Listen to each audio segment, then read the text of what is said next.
తెలంగాణ రాజకీయాల్లో ఫిరాయింపు నేతల పరిస్థితి ఇప్పుడు ముందు నుయ్యి వెనుక గొయ్యి అన్నట్లుగా తయారైంది. బీఆర్ఎస్ నుంచి కాంగ్రెస్లో చేరిన ఎమ్మెల్యేలు అటు సొంత గూటికి వెళ్ళలేక ఇటు హస్తం పార్టీలో ఇమ్మడలేక తీవ్ర అవస్థలు పడుతున్నారు. కోర్టుల్లో అనర్హత వేటు భయం ఒకవైపు, నియోజకవర్గాలకు నిధులు రావడం లేదన్న ఆవేదన మరోవైపు వారిని ఉక్కిరి బిక్కిరి చేస్తున్నాయి. సీనియర్ నేతలు పోచారం శ్రీనివాస్ రెడ్డి, దానం నాగేందర్ లాంటి వారే బహిరంగంగా అసంతృప్తి గలం వినిపిస్తూ ఉండడంతో రాజకీయ వర్గాల్లో హాట్ టాపిక్గా మారింది. ఇంతకీ ఈ ఫిరాయింపు ఎమ్మెల్యేల పరిస్థితి రాబోయే రోజుల్లో ఎలా ఉండబోతుంది?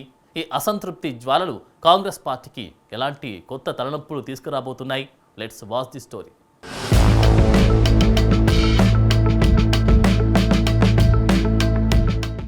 బీఆర్ఎస్ నుంచి అధికార కాంగ్రెస్ పార్టీలో చేరిన ఎమ్మెల్యేల పరిస్థితి ఇప్పుడు దయనీయంగా మారింది. అధికార పార్టీలో ఉంటే తమ నియోజకవర్గాలకు భారీగా నిధులొస్తాయని, అభివృద్ధి పనులు వేగంగా జరుగుతాయని ఆశించి వారంతా కండువాలు మార్చారు.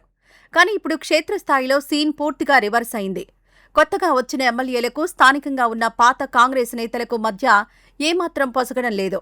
నిత్యం ప్రోటోకాల్ వివాదాలు, ఆధిపత్య పోరుతో నియోజకవర్గాల్లో గందరగోళ పరిస్థితులు నెలకొన్నాయి.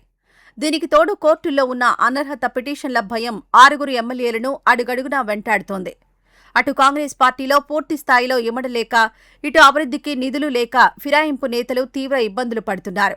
లోలోపల రగులుతున్న ఈ అసంతృప్తి ఇప్పుడు మెల్లమెల్లగా బహిర్గతమవుతూ ఉండడం రాష్ట్ర రాజకీయాల్లో సరికొత్త చర్చకు దారితీస్తోంది.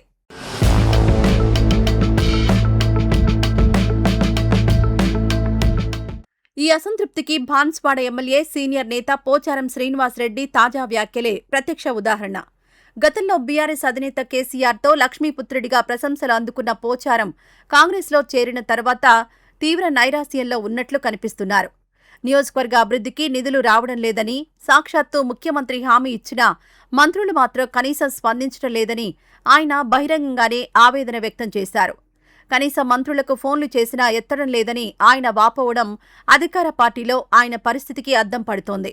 అంతేకాకుండా తాను కప్పుకున్నది కాంగ్రెస్ పార్టీ కండువా కాదని, అది జాతీయ జెండా కండువా అని పోచారం చేసిన వ్యాఖ్యలు తీవ్ర దుమారం రేపుతున్నాయి.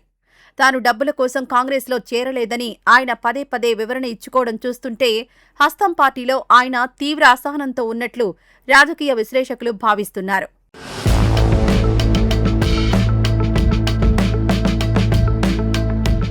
మరో సీనియర్ నేత ఖైరతాబాద్ ఎమ్మెల్యే దానం నాగేందర్ వ్యవహార శైలి సైతం రాజకీయంగా తీవ్ర ఆసక్తిని రేపుతోంది.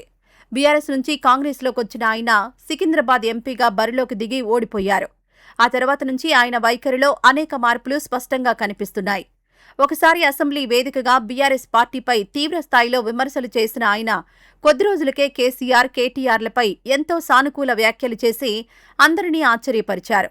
ఆ వెంటనే మళ్లీ ఆ వ్యాఖ్యలను సోషల్ మీడియా సృష్టిగా కొట్టిపారేస్తూ వివరణ ఇచ్చుకున్నారు. ఇలా పూటకో మాట మాట్లాడుతూ దానం నాగేందర్ చేస్తున్న రాజకీయాలు అధికార కాంగ్రెస్ పార్టీకి తలనొప్పిగా మారాయి. అసలు ఆయన రాజకీయంగా ఏ వైపు ఉన్నారో, ఆయన మనసులో ఏముందో అర్థం కాక స్థానిక కాంగ్రెస్ శ్రేణులు తీవ్ర అయోమయానికి గురవుతున్నాయి.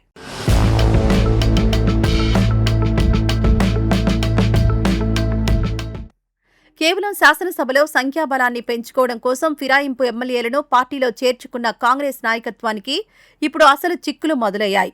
కొత్తగా వచ్చిన ఈ ఎమ్మెల్యేలను రాజకీయంగా, సాంకేతికంగా కాపాడుకోవడం అధికార పార్టీకి పెద్ద సవాల్గా మారింది. స్థానిక కాంగ్రెస్ నేతలలో సమన్వయం తీసుకురావడంలో అధిష్టానం పూర్తిగా విఫలమవుతుందనే అభిప్రాయాలు వ్యక్తమవుతున్నాయి. నిధుల విషయంలో ఎమ్మెల్యేల అసంతృప్తి, రోజుకో చోట వస్తున్న ప్రోటోకాల్ వివాదాలు కాంగ్రెస్ ప్రభుత్వ ప్రతిష్టను దెబ్బతీస్తున్నాయి. అనర్హత పిటిషన్ల భయం ఇలాగే కొనసాగితే పోచారం, దానం నాగేందర్ తరహాలోనే మరికొందరు ఫిరాయింపు ఎమ్మెల్యేలు కూడా కాంగ్రెస్ నాయకత్వంపై గళం విప్పే అవకాశం ఉందనే ప్రచారం జరుగుతోంది. ఇప్పటికే పలువురు ఎమ్మెల్యేల స్వరం పెరుగుతూ ఉండడం కాంగ్రెస్ భవిష్యత్ రాజకీయాలకు ఏమాత్రం మంచిది కాదని రాజకీయ వర్గాల్లో చర్చ జరుగుతోంది.